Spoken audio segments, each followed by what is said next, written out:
Baik, selamat pagi. Terima kasih atas kesempatan yang diberikan. Saya atas nama Sigma Bean ingin menjelaskan tentang bab 12 yang berjudul Keluarga Kristen menjadi berkat bagi lingkungan, yang bahan Alkitabnya diambil dari Efesus 5 ayat 21 sampai 6 ayat 9, Kolose 3 ayat 18 sampai 22, 1 Timotius 2 ayat 8 sampai 11, Titus 2 ayat 1 sampai 10 dan Amsal 31 ayat 10 sampai 31. Kegiatan pertama, sebelum kita memasuki pelajaran kita, sebelum saya menjelaskan tentang materi bab 12, ada baiknya berdoa sejenak untuk memulai pelajaran kita. Berdoa selesai. B. Uraian materi. Pertama, Perjanjian Lama. Tidak ada kata untuk keluarga dalam Perjanjian Lama atau bahasa Ibrani yang dapat disamakan secara tepat dengan kata modern. Keluarga inti. Beberapa kelompok sosial digambarkan berbagai suku dan menggambarkan asal etnik.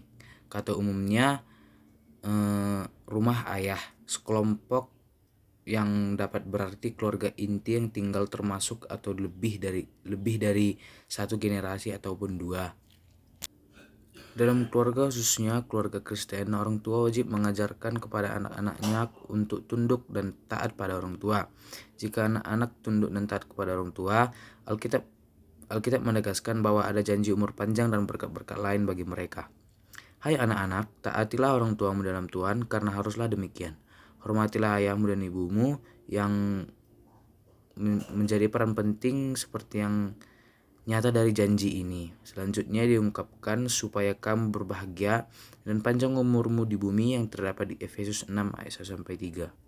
2. Perjanjian Baru. Keluarga di Perjanjian Baru tersusun seperti rumah tangga dalam Perjanjian Lama. Ada tekanan pada asal etnik dan jabatan atau peran orang tua dan orang tua. Keluarga Greco-Roman juga rumah tangga besar, yaitu rumah tangga termasuk semua orang yang tinggal di rumah. Tidak ada kata di bahasa Yunani yang dapat disamakan secara tepat dengan ide modern keluarga inti. Rumah tangga besar ini adalah suatu dasar masyarakat. Kata umum adalah rumah atau oikos atau frasa kepunyaan sendiri.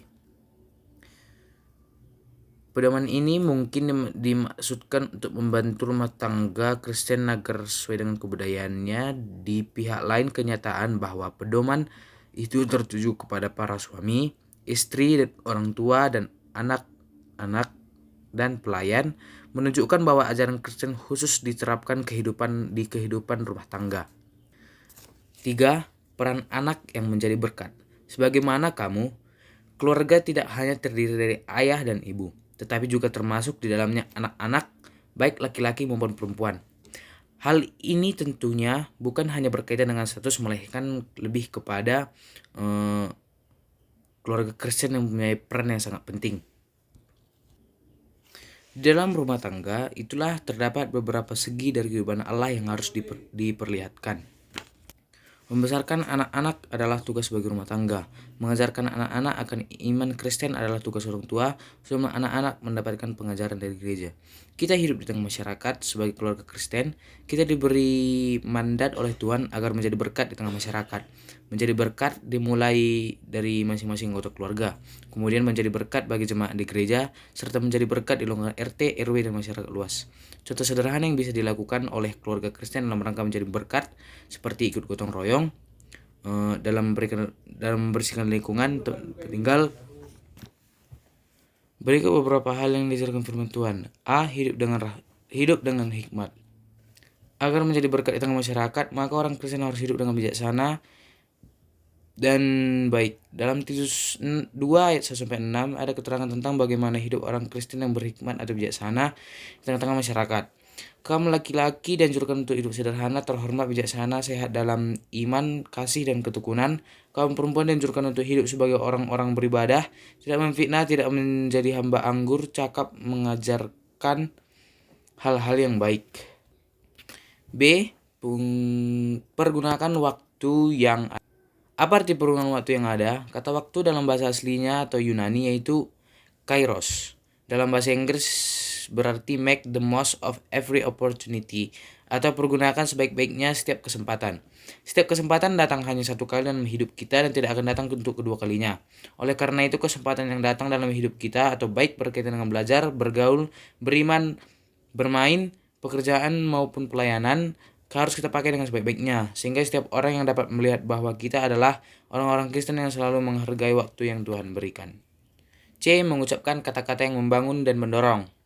Dalam Efesus 4 ayat 29 dikatakan, "Janganlah ada perkataan kotor keluar dari mulutmu, tetapi pakailah perkataan yang baik untuk membangun di mana perlu, supaya mereka yang mendengarnya beroleh kasih karunia." Kata-kata kita mempunyai kekuatan yang luar biasa yang bisa mempunyai efek besar dalam hidup orang lain, baik bersifat negatif maupun positif. Dengan kata-kata kita bisa membangun, menguatkan, dan memberi semangat kepada orang lain. Dan sebaliknya juga, dengan kata-kata pula, kita bisa menimbulkan kepahitan, kepedihan, dan meruntuhkan semangat hidup orang lain. Karena itu, pakailah kata-kata kita untuk memberkati orang lain dan mendorong orang lain untuk menuju kesuksesan. 4. Keluarga Kristen yang menjadi berkat. Menurut Alkitab, keluarga adalah tempat anak-anak diajarkan untuk takut kepada Tuhan dan belajar tentang karya-karya Tuhan yang terdapat pada Ulangan 6 ayat 4-10. Keluarga Kristen adalah suami istri yang kedua-duanya telah menerima Tuhan Yesus sebagai Tuhan dan Juru Selamatnya. Ini juga berarti bahwa keduanya menaati Dia, mereka hidup dengan kuasa Tuhan Yesus dalam kehidupannya. Cara berpikir demikian tidak dapat dibenarkan. Keluarga dapat disebut sebagai keluarga Kristen apabila suami istri percaya kepada Kristus dan menampilkan gaya hidup seperti Kristus. Jadi dimaksud keluarga Kristen adalah keluarga yang dibentuk oleh Allah dalam hidupnya, selalu bersandar pada Kristus serta hidup dengan dan menurut kehendaknya. C. Penutup. Keluarga adalah kelompok yang terdiri dari bapak, ibu, dan anak-anak. Mereka disebut keluarga inti atau dengan istilah keluarga batih. Keluarga yang digambarkan dalam Perjanjian Lama adalah rumah tangga yang terdiri dari semua orang, baik ayah, ibu, dan anak-anak, kerabat lain, pelayan-pelayan, dan orang lain yang tinggal di rumah tersebut. Demikian pula dalam Perjanjian Baru. Keluarga tersusun seperti rumah tangga dan Perjanjian Lama. Keluarga Kristen adalah suami istri yang kedua-duanya telah menerima Tuhan Yesus sebagai Tuhan dan Juru Selamatnya. Ini juga berarti bahwa keduanya menaati Dia, mereka hidup dengan kuasa Tuhan Yesus dalam kehidupannya. Sebagai keluarga Kristen, kita diberi mandat oleh Tuhan agar menjadi berkat di tengah masyarakat dan tengah negara. Menjadi berkat dimulai dari masing-masing anggota keluarga, kemudian menjadi berkat bagi jemaat di gereja, serta menjadi berkat di lingkungan RT, RW, dan masyarakat luas. Demikian penjelasan dari saya dari bab 11. Terima kasih.